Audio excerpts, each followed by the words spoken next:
I'm sorry you were having a rough week. I hope you're doing better now. You should update us on like your new job and everything, because I don't think you've done that. Maybe you have and I don't remember. I don't know. But tell us about your life, and I hope you're doing better. And I can't wait to see your face again. Jen, the talent show sounds awesome. I want to hear your Lady Gaga mix thing. I think you should play it for us. Just saying. I am changing my major. I was a geology major, and I don't really know why I declared as a geology major so soon, because I don't really like rocks, and that's why I am not a geology major anymore. I haven't actually officially changed it yet, but I'm going to change to architecture. Hopefully that will be a good decision. We'll see how that goes. My other exciting news is that I dropped physics, so now not only do I have like considerably less class time and no physics homework to do, I don't have class on Fridays, and I don't really know how to deal with this because I have 3-day weekends, like every weekend. It's weird. In high school, I had class every other Saturday, so I would have like 0 weekends sometimes because Sunday would be a homework day, and so there's like really no weekend at all. And now I have 3-day weekends, and I like don't know what to do with myself. I figure I'll continue this thing of showing you what the cupcake of the day is. Today, it's not actually a cupcake, it's a muffin. It's a raspberry and coffee muffins. See? Which is an interesting combination. I had never thought of putting coffee in a muffin, but I guess if you did it right, it could be good. Kind of like coffee ice cream, but a muffin.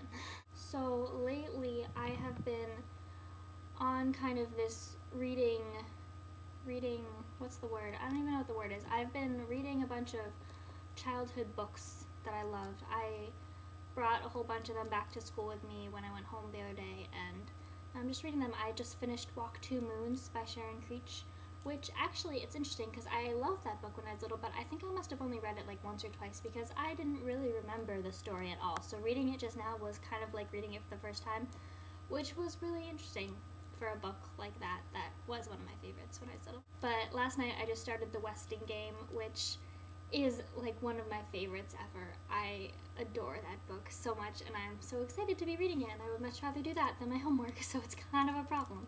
The other thing I want to talk about is the Olympics, because I love the Olympics. Like, honestly, I think they're my favorite time of year. That might be a little exaggerated, but not terribly exaggerated, let's just put it that way. And the Winter Olympics are always my favorite just because I like all the sports, and I like this is gonna sound weird, but I just like the sound that all the sports make, like the skiing, like the skis on the snow, and like the bobsleds on the ice, and the skates, and like it's all that like swoosh snow ice sound, which is like one of my favorite sounds, I guess. So that's kind of cool. I don't know, I just love, lately, ever since the Olympics started, there's been like a group of us in my dorm who just go down, because the coverage on NBC is like 8 to 12 basically, so we go down and sit there from like 8 to 12 every night watching the Olympics, which is fun. And I don't know, I want you guys to talk about the Olympics too, if you like them. If you don't like them, what your favorite sports to watch are. You like summer or winter, whatever. One of my favorite sports to watch is figure skating, and also the skiing. I love like any kind of skiing, snowboarding. Like the snowboard cross is super cool, and all the alpine skiing. And I think the aerials are on tonight, the men's aerial ski jumping, which is terrifying to watch, but like so cool when they do all the flips and everything, and they're so high.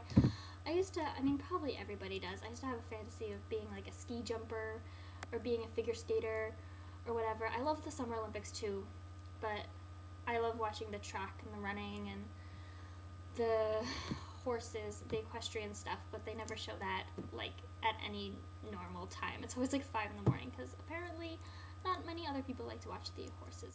I kind of think we should gather up a group of people to meet in London for the Summer Olympics in 2012. I think that would be fun. Although it would be so crowded, that's probably the downside, and also it would be super expensive, so, you know, that's also more of an unreachable dream kind of thing. But I do really want to go to the Olympics someday, and I also want to go to Canada. I love Canada, okay? These Olympics are making me realize that I love Canada. Canada is the only country I've ever been to that's not the United States. Let's just put it that way. The only time I've ever been out of this country, I went to Montreal for a few days, and that was back when you did not need a passport to get to Canada, and now you do, which makes me mad because otherwise I would go to Canada over spring break because I do not have my passport yet. That was a rant. But anyways, Canada has like healthcare and snow and like moose, and they're just way cooler than us, honestly. I want to be Canadian someday. That's a goal, to be Canadian. So, this video is really long and sufficiently weird, so I'm gonna go now, and, Becca, you're next, right? Yes, I will see you on Thursday, and Jen on Monday, and I love you too, and goodbye.